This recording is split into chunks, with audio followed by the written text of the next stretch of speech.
Welcome. If you built software products before, you're about to discover something very uncomfortable.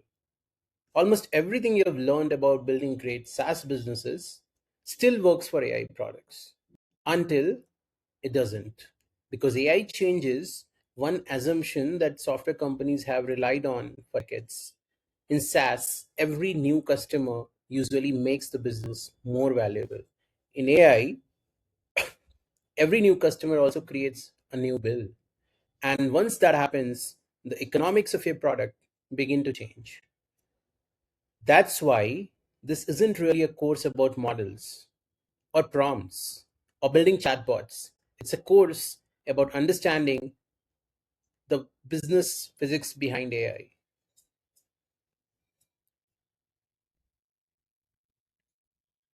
By the end of this lesson, you will be able to explain why traditional SaaS thinking fails for AI products and describe the three permanent laws governing AI economics. Let me start with a simple question. Imagine you're building an AI assistant. 1 million people suddenly start using it tomorrow.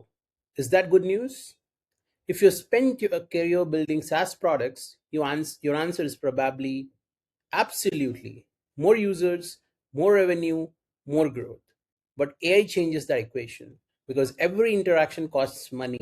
Every prompt, every completion, every agent action, every image, every voice conversation costs compute. That means more users don't automatically mean a better business.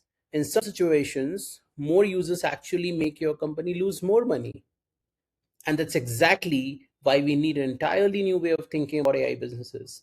This module is about building that new mental model.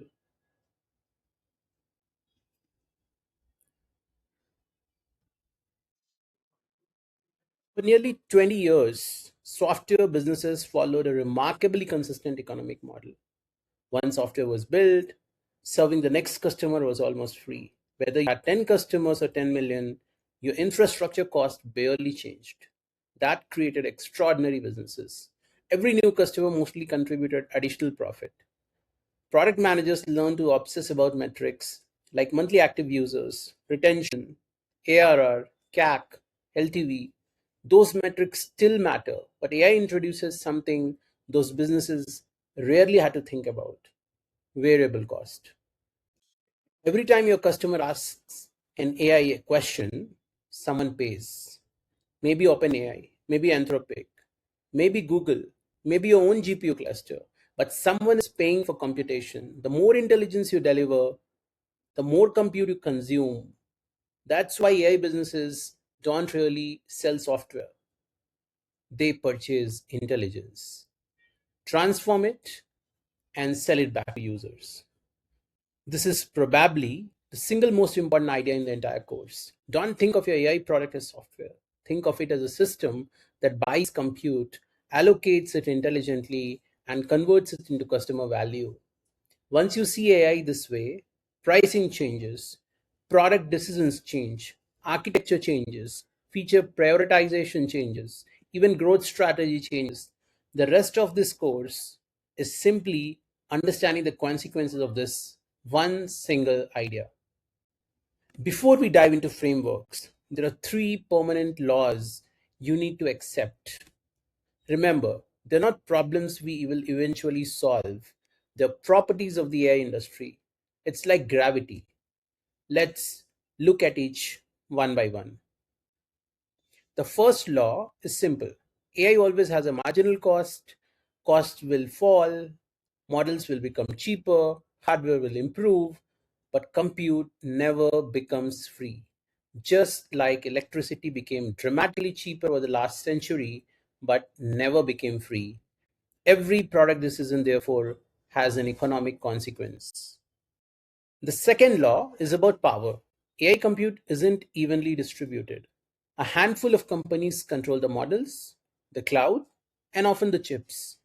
That means your costs are influenced by decisions you don't fully control. If they increase prices, your margins change overnight. Great product managers understand that vendor strategy is product strategy. This one surprised almost everyone. The third law. SaaS taught us that highly engaged users are our best users. AI doesn't always work that way. Imagine one customer generating thousands of prompts every day. Revenue stays fixed, costs explode. That customer might actually reduce your profits. That is why AI companies don't just measure engagement, they measure profitable engagement. If you remember only three ideas from today's lesson, remember these. First, AI businesses allocate compute, they don't simply sell software. Second, compute has a real cost. Every product decision has economic consequences. And finally, growth without healthy economics isn't success, it's just faster failure. These ideas form the foundation for everything else we'll study.